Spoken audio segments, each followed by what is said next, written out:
Hey, what's going on, guys? This video is on leveling the KP5L. So this one, now that it's a new printer, it's come out, it is about this much more difficult to level than just your average KP3S. That's why I recommend the KP3S first, so that you get to know all the little intricacies about printing at that size, and then when you get to messing with this one, it won't be as difficult.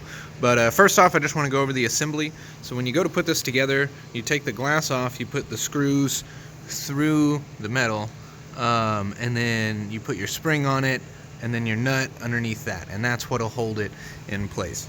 And then when you go to level it in your screen, you've got tools, and then leveling, and then you just hit the different points, and the nozzle will go to the different points, and you level it, give it just a teeny bit of a gap that you can see, and then I recommend when it starts printing, you do the finger test, which I'll show you on this one when it starts here.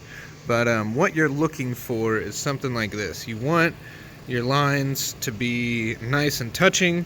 You want them all on there.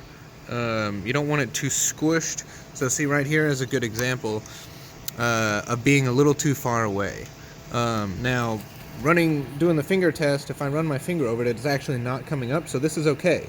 This is okay and maybe ideal in some cases, but it's going to come up a bit easier than it is over here. As you can see, this is a bit harder. So this is more ideal overall, but if you're doing some really big prints, sometimes you don't need a raft or you don't need that much supports. But let's see if I can take this. This is what this guy looks like. This thing's crazy, a little pit bull fighter looking thing.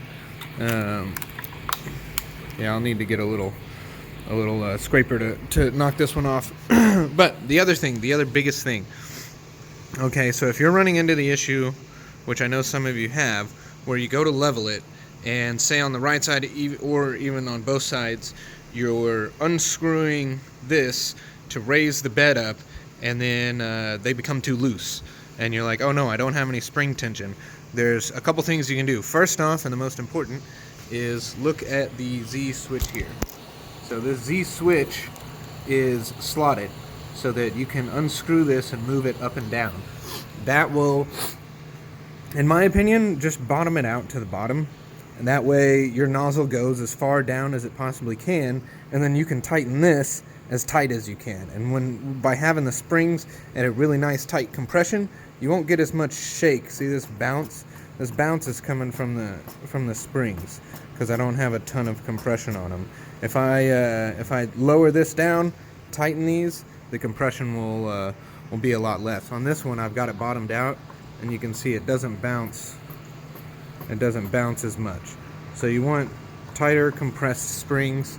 By doing that, you can lower this down. Now let's say for some reason it's still not good enough. What's something else you can do?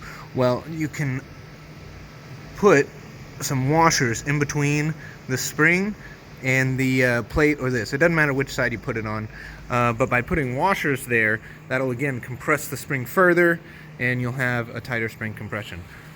So those tips right there should be able to help you out getting this level. I know it's a little bit trickier, but trust me, once you get it done, this is really nice. I haven't had to re-level this one since I've leveled it, so it's just stayed nice and firm for me. I'm doing a bunch of PETG, so I'm putting just a little bit of glue down. It's sticking perfectly. Alright, it's starting now. I think I got a minute left, and I'll kind of show you the finger test here. But once you get it, eye level from doing the points, you want to start a print, preferably one that's big enough to kind of reach each corner, and then you want to hand level it from there, where you just adjust each corner until they all kind of look like this, not like that. Okay, so this is too far away.